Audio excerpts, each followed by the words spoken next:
में लोकसभा में नेता प्रतिपक्ष राहुल गांधी एक बार फिर आम लोगों के बीच नजर आए। दिल्ली के टोडरमल पार्क और बंगाली मार्केट इलाके में राहुल गांधी ने ऑटो चालकों से मुलाकात की और उनकी समस्याएं सुनी। इस दौरान राहुल गांधी ऑटो ड्राइवरों के बीच बैठे, उनसे बातचीत की और रोजगार, कमाई, बढ़ती महंगाई और परिवहन क्षेत्र से जुड़े मुद्दों पर चर्चा की। मुलाकात के दौरान कई ऑटो चालकों ने अपनी आर्थिक परेशानियों, बढ़ते खर्च और घटती आमदनी को लेकर अपनी बात रखी। राहुल गांधी ने उनकी बातों को ध्यान से सुना और कहा कि मेहनतकश लोगों की आवाज़ को राजनीति और सरकार तक पहुंचाना जरूरी है। इस मुलाकात की तस्वीरें और वीडियो सोशल मीडिया पर तेजी से वायरल हो रहे हैं। कांग्रेस इसे आम लोगों से जुड़ाव और जमीनी संवाद का हिस्सा बता रही है, जबकि राजनीतिक गलियारों में भी इस मुलाकात को लेकर चर्चाएं तेज हो गई हैं। राहुल गांधी इससे पहले भी टैक्सी चालकों, डिलीवरी कर्मियों, ट्रक ड्राइवरों और मजदूरों के बीच जाकर बातचीत करते रहे हैं। दिल्ली में हाल ही में परिवहन क्षेत्र से जुड़े मुद्दों और ऑटो टैक्सी चालकों की आर्थिक चुनौतियों को लेकर बहस तेज रही है। ऐसे में राहुल गांधी की ये मुलाकात राजनीतिक रूप से भी महत्वपूर्ण मानी जा रही है। इस बीच राहुल गांधी ऑटो चालकों के साथ जमीन पर बैठकर खाना खाते हुए भी दिखाई दिए। तो इसी खबर पर ज्यादा चर्चा के लिए हमारे मैनेजिंग एडिटर रमेश ठाकुर जी हमारे साथ जुड़ गए। रमेश जी, राहुल गांधी ऑटो चालकों के बीच पहुंचे, उनसे बातचीत की, उनके साथ बैठकर जमीन पर खाना खाते हुए नजर आए और उनकी समस्याओं से अवगत हुए। एक तरफ कांग्रेस इसे संवाद का एक माध्यम बता रही है, तो दूसरी तरफ राजनीतिक गलियारों में हलचल भी बढ़ गई है। कैसे देख रहे हैं? देखिए, मुझे लग रहा है राहुल की वर्क स्टाइल में और फितरत में ये शुमार हो चुका है। वो कोई वर्ग, चाहे चाय बेचने वाले हों या फिर चाय के बागान हो, मछुआरे हों या फिर कोई वर्ग का, जो बहुत निचले वर्ग के होते हैं, उनके साथ में उनकी एक्टिविटी बनी रहती है। और जब भी आपने देखा होगा, कभी अगर दिल्ली से गुजरते हैं नेहरू नगर से, तो वहां पे पता चला जो मोबाइल वगैरह बनाने वाले होते हैं उनके बीच में बैठ जाते हैं, कुलियों के बीच में बैठ जाते हैं। ये उनका वर्क स्टाइल है और इसको आप चुनाव से इस समय भी नहीं जोड़ सकते। भाई, इस समय तो कोई चुनाव भी नहीं है, चुनावों को रिझा रहे हों। लेकिन हाँ, पॉलिटिकल गलियारों में ये चर्चा जरूर हो जाती है कि भैया एक वर्ग है, उसको राहुल गांधी अब जा रहे हैं, उनकी आमदनी उनके सामने जाके उनको खुश कर देती है, फिर हमारे लिए बड़ी दिक्कत हो जाती है। फिर भारतीय जनता पार्टी कोई तोड़ और निकालती है कि कम से कम ये जो हमें टेंट मारा है इन्होंने, तो इसको भी कैसा पूरा करा जाए। और सबसे बड़ी बात ये है साहिल जी, आप ये देखो, जब कोई भी पॉलिटिकल पार्टी या बड़ा नेता जब विपक्ष में होता है तो उनको ये सब चीजें करते हुए बड़ा मजा आता है। अब जब वो सत्ता में आ जाता है तो उनसे सब चीजें दूर हो जाती हैं। तो ये चीजें भी हमको भूलनी नहीं चाहिए। उस समय क्यों नहीं करते? उस समय कहा जाता है आप सरकार में हो, बड़े ओहदे पे हो और आपके आगे पीछे प्रोटोकॉल है, प्रोटोकॉल के तहत आपको पुलिस, पीजी वगैरह आपको ऐसा नहीं करने देती है। लेकिन मुझे लगता है आदमी हर जगह स्वतंत्र होता है, अगर उनको मन हो करने के लिए सब चीजें कर ली जाती हैं।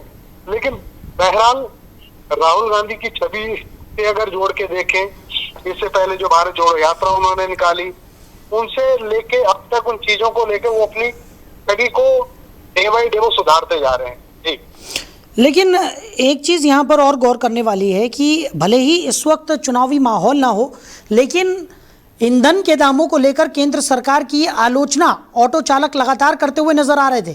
हमने तस्वीरों में भी देखा कि लगातार ऑटो चालकों की तरफ से ये कहा जा रहा था कि सरकार को महंगाई से कोई मतलब नहीं है, ऑटो चालकों से कोई मतलब नहीं है, क्योंकि दिन रात ऑटो चलाने के बावजूद जिस तरीके से ईंधन के दामों में वृद्धि हो रही है, उससे ऑटो चालकों की आमदनी पर बेहद असर पड़ रहा है। क्योंकि किराया फिक्स है, लेकिन उसके बावजूद ईंधन के दामों में तेजी से वृद्धि दर्ज की गई। अब ऐसे में राहुल गांधी ने जिस तरीके का ये कदम उठाया है, इसे कहीं ना कहीं एक मास्टर स्ट्रोक के तौर पर देखा जा रहा है। देखिए, सवाल फिर साहिल वही आ जाता है कि जब चुनाव दिल्ली का हो रहा था विधानसभा का, तो उस समय गफ्फार मार्केट में जब जाते हैं, वहां के मजदूरों से मिलते हैं और रोहतक रोड स्थित जो स्टेशन है वहां पे जब जाते हैं तो कुलियों से मिल जाते हैं, नई दिल्ली के कुलियों से भी मिलते हैं, दर्जी से भी मिलते हैं।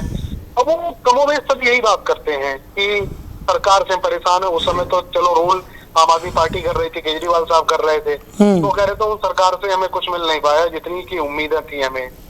लेकिन फिर मैंने कहा कि सवाल वही सबसे बड़ा खड़ा हो जाता है, इन लोगों का फिर वोट चला कहा जाता है जब ये सारे खुश हैं राहुल गांधी से, राहुल गांधी की नीतियों से और उनको चाहते हैं उनकी हुकूमत आए, कभी भी खुद प्रधानमंत्री बने, तो इस उद्देश्य से वोट भी उनको करना चाहिए, लेकिन जब वोट का पिटारा खुलता है तो उसमें इनके वोट कहीं और चले जाते हैं। तो ये भी अपने आप में बड़ा सवाल है।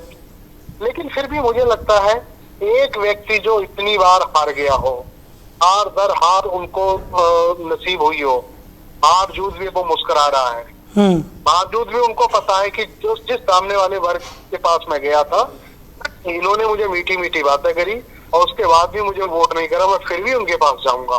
तो ये मुझे लग रहा किसी भी पॉलिटिशियन के लिए एक बहुत खूबसूरत तस्वीर पेश करती है कि एक हार ना मानने वाला जो नेता है वो फिर वही कर रहा है जो उसको जीत में तब्दील आज नहीं तो कल करनी है।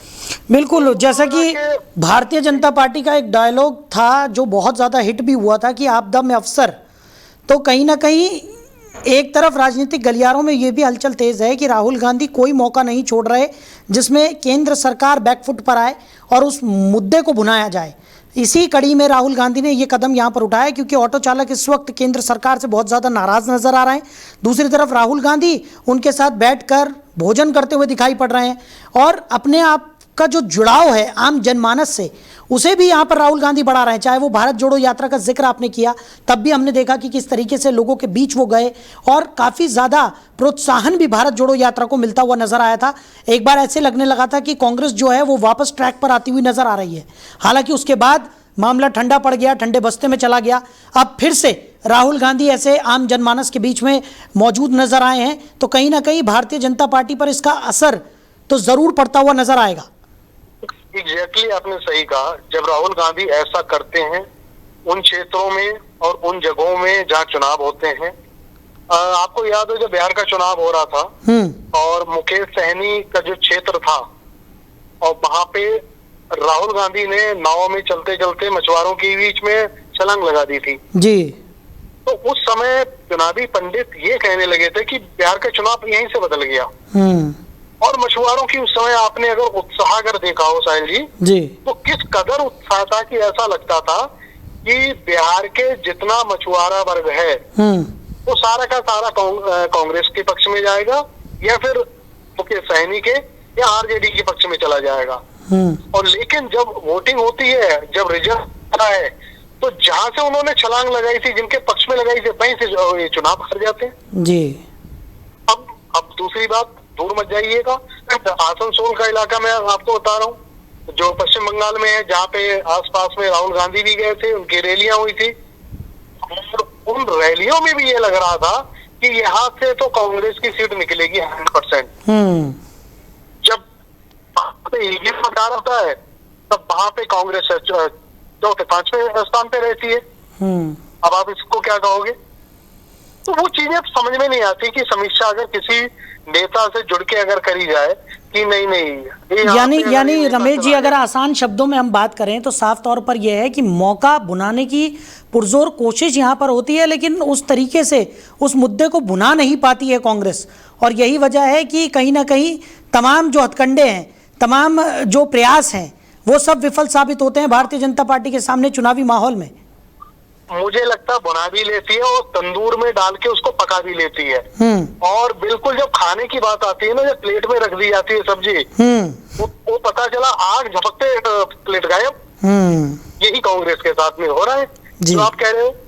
लेकिन देखो, कुछ चुनाव ऐसे हैं, कुछ स्थितियां परिस्थितियां, कॉन्स्टिट्यूंसी हो या विधानसभा हो या फिर निकाय चुनाव हो, तो ये तो पर्सनली हम आपने भी देखा है। जब हम चुनाव कवर करते हैं, चुनावों में देखते हैं, जब हमें लगता है कि एंड तक कि यहाँ से कांग्रेस नहीं जाएगी।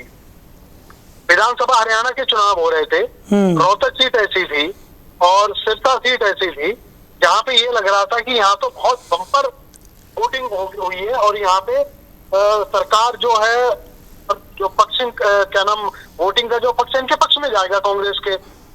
लेकिन जब निर्णय होता, रिजल्ट आता है, आपको पता है क्या हुआ उसमें। बिल्कुल। तो ये सब चीजों को देख के लगता है कि राहुल कर रहे हैं तत्कालिक तौर पे तो बढ़िया है, लेकिन इसकी अगर कोई बहुत ज्यादा उम्मीद अगर कांग्रेस लेके चले, ये वोटों में तब्दील हो जाएगी और ये जनाधार में तब्दील हो जाएगी, वो कहना मुझे लग रहा अब थोड़ा सा बेईमानी सा होगा। जी चलिए रमेश जी, हमारे साथ जुड़ने के लिए, इस तमाम चर्चा के लिए आपका बहुत शुक्रिया। तो तस्वीरों में आप साफ तौर पर देख सकते हैं किस तरीके से ज़मीन पर बैठकर ऑटो चालकों के साथ भोजन करते हुए राहुल गांधी नज़र आ रहे हैं। उनसे बातचीत करते हुए नज़र आए, उनकी समस्याओं को सुना। ऑटो चालकों के साथ मुलाकात करने के लिए राहुल गांधी पहुंचे थे और अब राजनीतिक गलियारों में इस मुलाकात के बाद हलचलें तेज़ हो गई।